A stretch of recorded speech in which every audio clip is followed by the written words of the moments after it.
Imagine a world where the boundaries between reality and the subconscious blur, where the mind's hidden depths hold secrets that can foretell the future. Picture a man, a renowned psychologist, who dared to dive into these depths, unraveling the mysteries of the human psyche with an audacity that bordered on madness. This man was Carl Jung, and his secret experiment, conducted in the shadowy corners of his mind, led him to predict one of the most catastrophic events in human history, World War I. But how could a series of dreams and fantasies, recorded meticulously in what Jung called the Black Books, possibly foretell a global conflict? What did Jung see in these visions that led him to such a startling conclusion? To understand this, we must delve into the process he named active imagination, a method where he allowed his fantasies to unfold freely, capturing them in vivid detail. These were not mere whims of a wandering mind.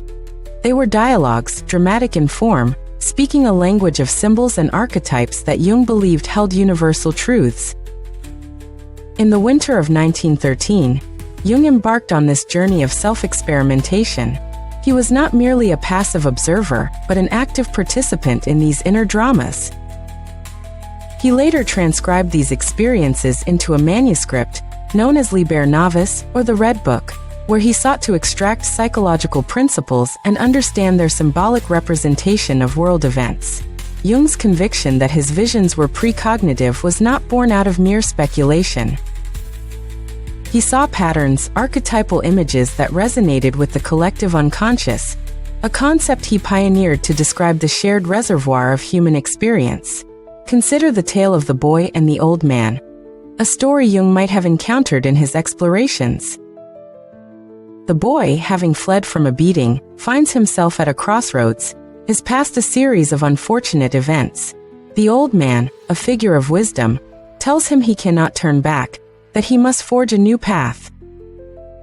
This narrative is not just a story but a metaphor for the human condition, a reflection of the psychic struggle we all face when confronted with the unknown. The old man represents the concentrated psychic forces that emerge when conscious thought falters, a phenomenon Jung likened to magic. Jung's work with hypnosis demonstrated this magical quality of the unconscious.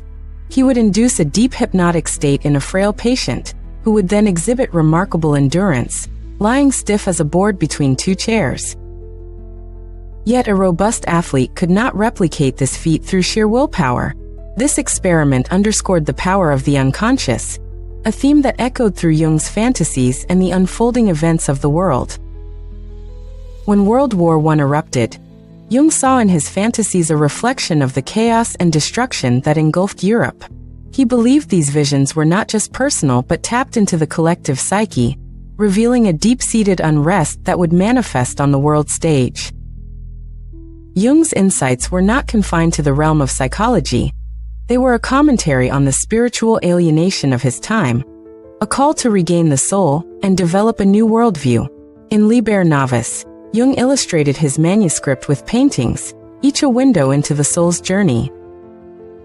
The book's theme was the rebirth of a new image of God within the soul, a psychological and theological cosmology that sought to heal the spiritual malaise of the era. Yet, Jung chose not to publish this work during his lifetime, fearing its reception. Instead, he turned his attention to cross-cultural studies, drawing parallels between his visions and medieval alchemy, Taoism, and other mystical traditions.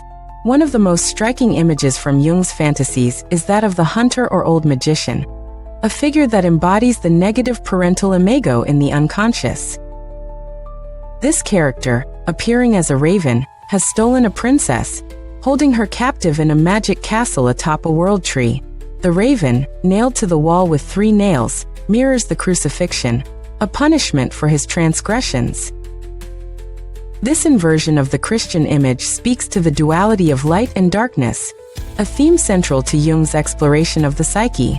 Jung's fascination with archetypes, the universal symbols that populate our dreams and myths, is evident in his interpretation of these fantasies.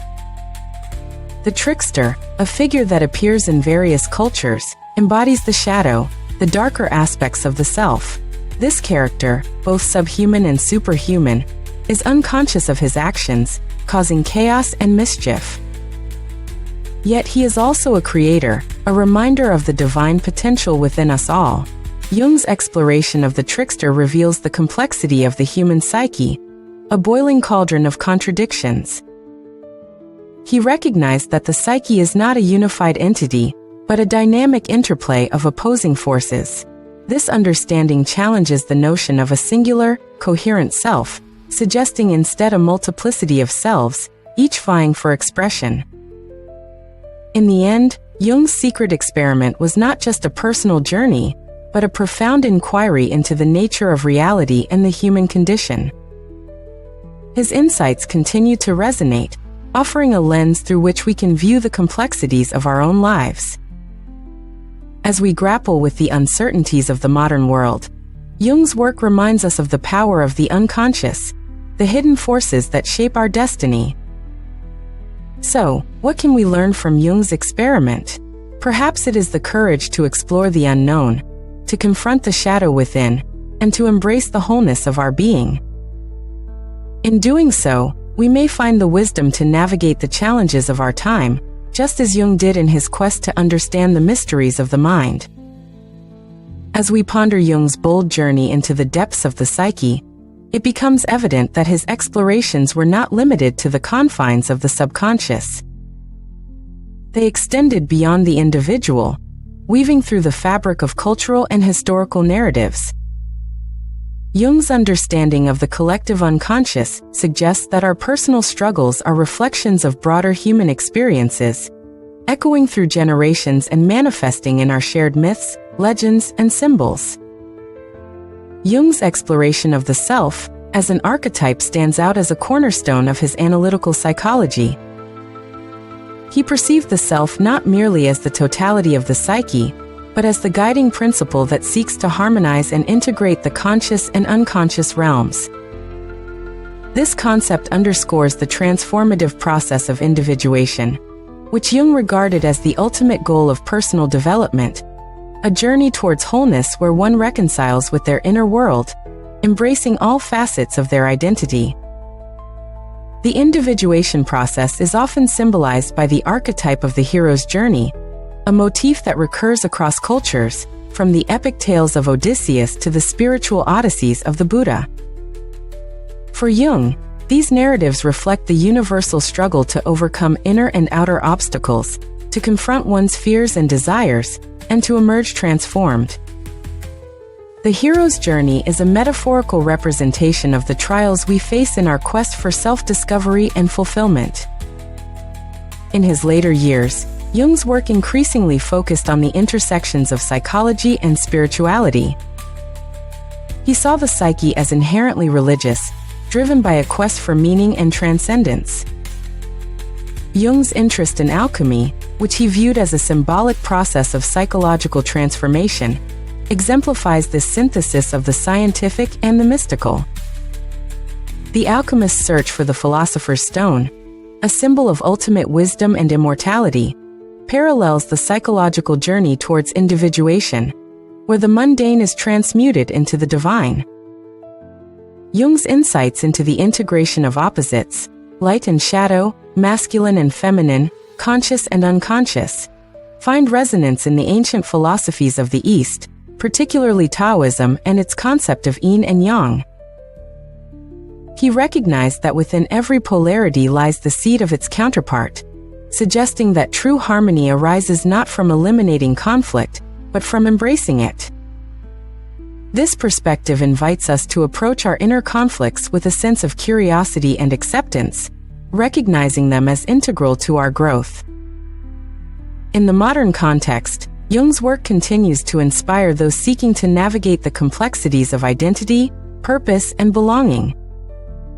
His emphasis on the importance of dreams as gateways to the unconscious has led to a resurgence of interest in dream analysis as a tool for personal insight.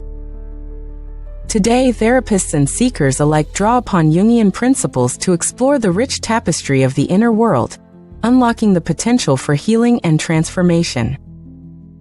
As we reflect on the legacy of Carl Jung, we are reminded that the journey inward is not for the faint of heart. It requires courage, introspection, and a willingness to confront the unknown. Yet, it is precisely in this exploration of the self that we find the potential for profound change. Jung's life and work challenge us to look beyond the surface of our everyday existence, to seek the deeper truths that connect us to one another, to the past and to the future. In embracing Jung's vision, we come to see ourselves as part of a vast, interconnected tapestry, where individual stories are interwoven with the collective narrative of humanity. We are actors in a grand drama, guided by the archetypal forces that shape our lives.